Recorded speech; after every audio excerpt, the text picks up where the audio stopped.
This podcast is brought to you by Enlightening Learners Academic Coaching and Tutoring Services.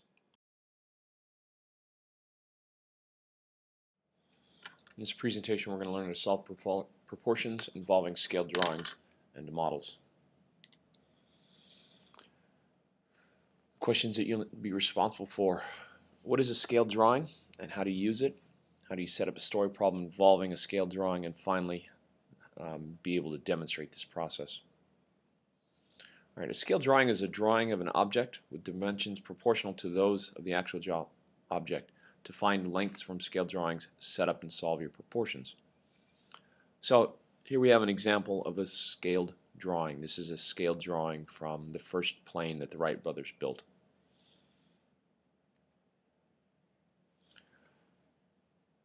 So to use the equation, to use a mathematical system to solve scaled drawings, we need to know the scale.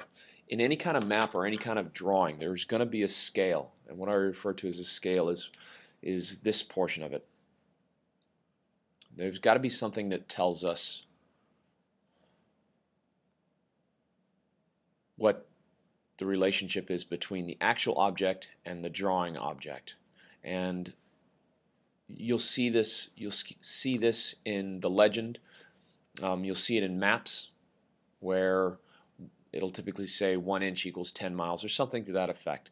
So for the purposes of this drawing, this activity, we know that 1 inch is representative of 5 feet. Or excuse me, 1/4 inch is representative of 5 feet. So we set it up this way. 1/4 of an inch is our drawing, and our actual is 5 feet. Well, that's great, but I want to know what 1 inch represents. So to do that, we set up our drawing itself, inches over feet, equals, we came up with 1 inch. And what does that represent as feet? So again, we cross multiply. 25 times x is 25x. 5 times 1 is 5. To solve that, we divide both sides by 0.25. And 5 divided by 0.25 is 20.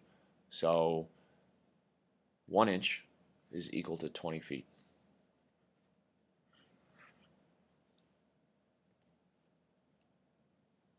Okay, so here's our scale. Given a scale of 5 inches equals 4 feet, find the actual length. Well, half an inch, it's kind of silly to do half an inch, so I'm going to round this up to an inch. So I know that if 0.5 inches is equal to 4 feet, I can figure out what 1 inch is. To do that, I can cross multiply, or I can just see the pattern. What did I do here? This is doubling, so then this must have to double. So 1 inch is 8 feet. So if I know that 1 inch is equal to 8 feet, I can solve this. 2.75.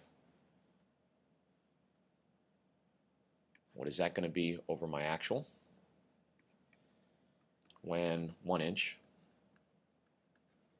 is equal to 8 feet.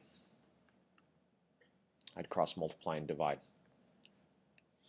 For this one, I want to know what 5 inches is. So again, I'm going to use 1 inch equals 8 feet. And in this case, I want to find out 5 inches is really. Again, we cross multiply.